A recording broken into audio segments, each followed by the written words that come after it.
Hola, Hola, somos cohabitantes.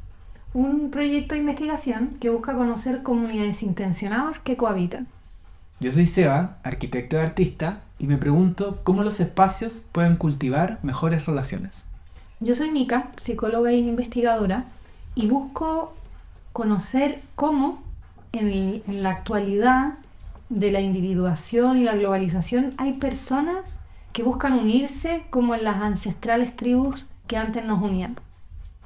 Y para comenzar esta investigación, nos queremos hacer ciertas preguntas y de esa manera poder darle el primer puntapié a esta investigación y sentar los fundamentos de por qué lo estamos haciendo, a dónde queremos llegar y así tenerlo de bitácora y que nos puedan acompañar. Y la pregunta uno es, ¿de dónde nace tu interés por investigar comunidades cohabitantes? El primer interés surge hace mucho tiempo respecto todo en torno a la mesa. No solo la mesa como lo físico, sino toda la cantidad de relaciones que hay en la mesa. Los acuerdos que se toman en la mesa, decisiones, risa, celebración, hay mucha cosa que ocurre en la mesa.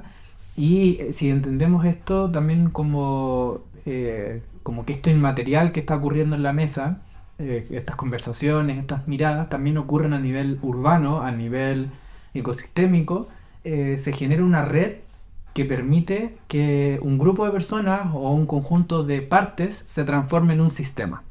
Entonces, esa observación hace tiempo que la he estado sosteniendo, esa pregunta, y por eso viene esto del cultivo de mejores relaciones.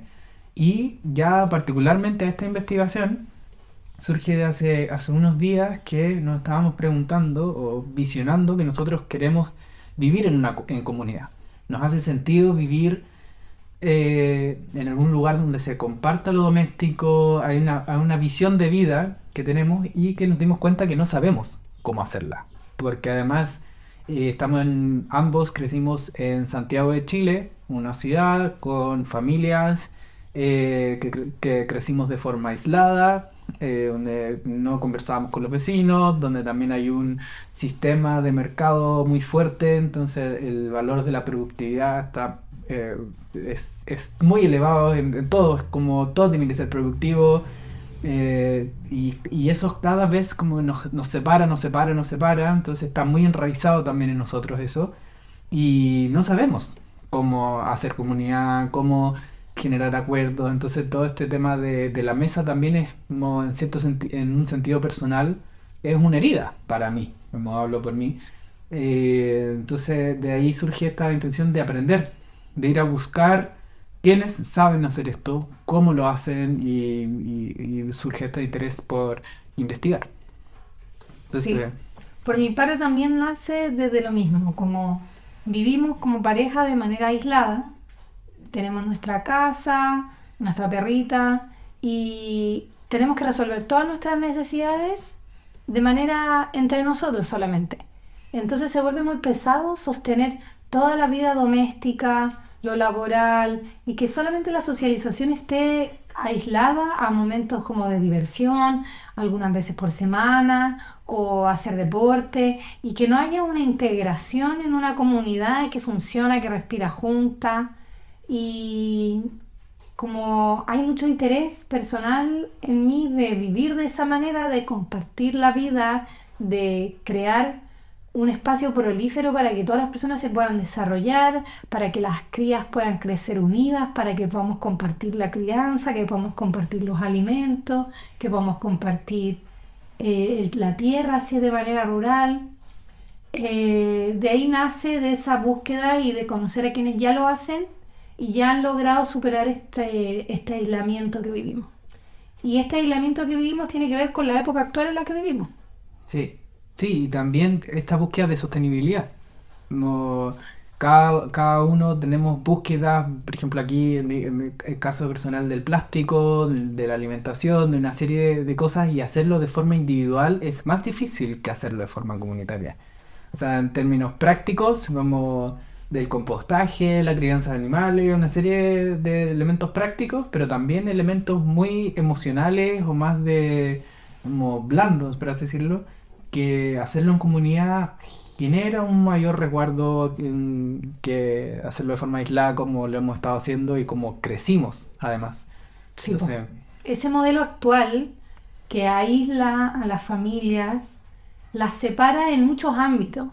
Las separa en términos de fuerza de trabajo, las separa en términos domésticos, las separa en términos emocionales y se crea como una burbuja íntima que me da una sensación a mí de que es muy pesada, peligrosa y dañina en el desgaste que crea, en la falta de aire que hay, de diversidad de relaciones y también de diversidad de necesidades, como que tengamos la obligación de que entre tú y yo resolvamos todas nuestras necesidades, es pedirle demasiado a la relación. Y crear esas relaciones afuera de manera esporádica no es integrar a una comunidad que respira junta, sino que es como ir tomando cosas aquí y allá y nos sigue aislando y yo creo que es la causa de también muchos problemas de salud mental y de salud en general por estar encerrado en este modelo grillado de las ciudades, como dices tú, de las plazas. claro. Sí, y también hay que entender que es un modelo muy productivo. O sea, la familia, como la familia aislada o la familia burbuja, es productiva. Porque además también un sistema de educación que es muy productivo. Desde el colegio, todas las como asignaturas o todos los conocimientos son para ser más productivos. Lo que se estudia en la universidad es para ser productivo. Todo es para ser productivo. Entonces hay como una evolución o creo que hay un límite en que el conocimiento se vuelve sabiduría, que no tiene que ver con producir conocimiento, sino que tiene que ver con cultivar sabiduría, con entrar en el círculo, entrar en ciclo y esta forma lineal de producción no llega, tiene su límite, tiene su tope ahí. Entonces pasa como también en un fenómeno ya más urbano y por eso nos preguntamos sobre los espacios y relaciones que sostienen estos sistemas. Y ya a nivel más urbano, en Latinoamérica, casi todas las ciudades de la colonia, que tienen la grilla con una plaza de armas en el centro, que tienen calles todas de una manzana, o sea, de 100%, es un modelo que también se aplica en muchas cosas, o sea, es un modelo de ciudad, es un modelo mental, es un modelo interno que impacta de muchas formas en cómo la ciudad también nos ha construido a nosotros, porque que crecimos en ciudad. Sí, po. Y construye un camino a seguir, una escala en la que es tener una carrera profesional o un oficio, tener un trabajo, una familia, que la familia sostenga para poder seguir creando personas productoras y así es una escala de cosas que está demasiado alineada con la idea de la productividad y que está muy sostenida por la propiedad privada. Hay muchas cosas del modelo actual que queremos cuestionar y por eso también queremos conocer otros modos. Entonces, de las cosas que queremos encontrar en estas comunidades intencionales, tenemos, por una parte, la infraestructura física. Sí, espacios. Espacios, lugares, cómo se construye, qué mesas hay, cómo se da la mesa, qué tipo Espacios de lugares, comunes. espacios comunes, la relación con lo privado, con lo íntimo, lo doméstico.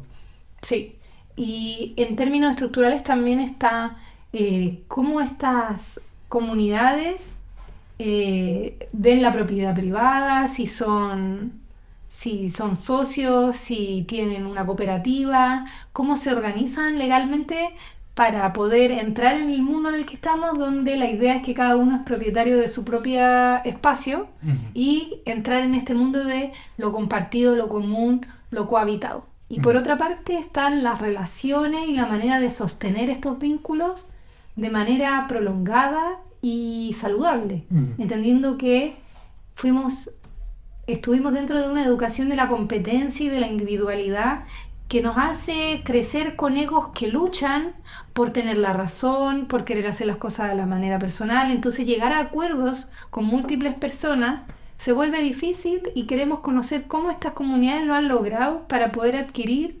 conocer y develar estas herramientas. Eso nos gustaría encontrar. Claro, herramientas relacionales de organización de toma de acuerdos, de co-crear, co-diseñar algo, se tiene que tomar alguna decisión sobre qué vamos a hacer, o cómo generar confianza, cómo sostener un propósito común. Hay muchos fenómenos que ocurren dentro de las comunidades que permiten que la comunidad se mantenga. Sí. Como metodologías, formas, ritos, celebraciones, distintos elementos y que nosotros no sabemos nada de eso.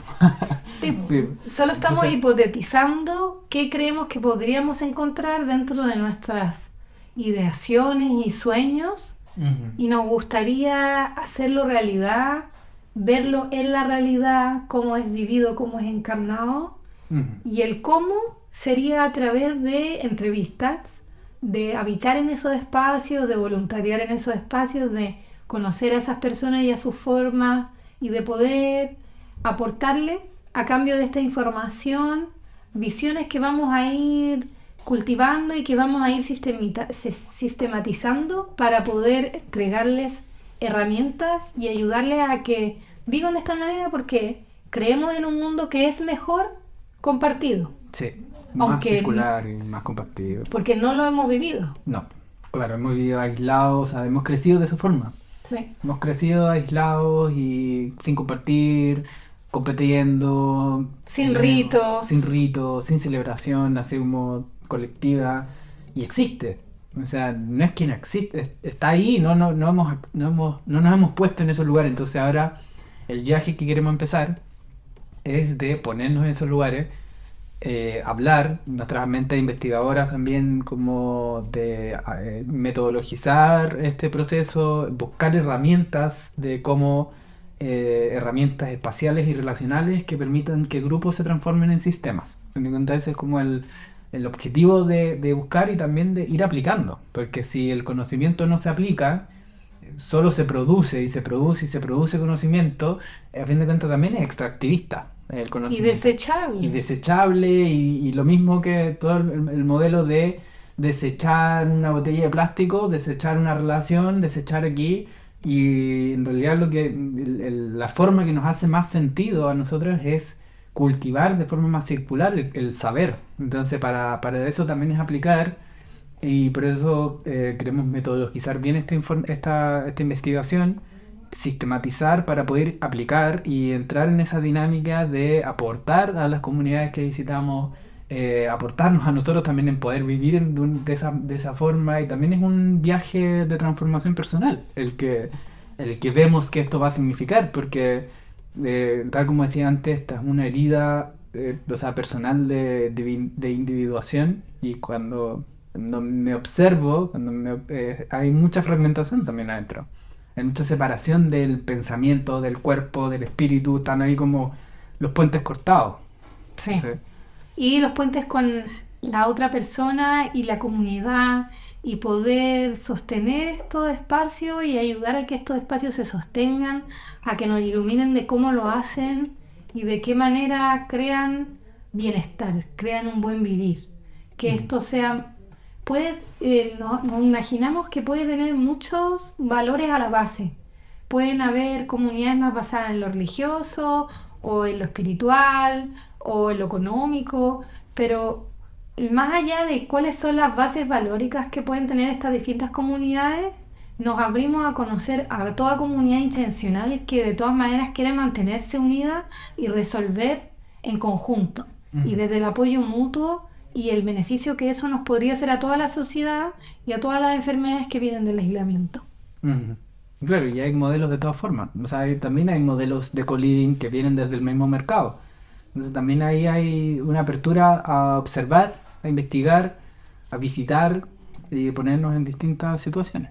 Sí, así que eso, espero que nos acompañen, que disfruten, y que si tienen también esta intención de vivir en comunidad, esta información les ayude a ir dando esos pasitos junto a nosotros y aprender de lo que ancestralmente era tan normal como era nacer en una tribu y tener ese apoyo mutuo y ese compartir de las labores.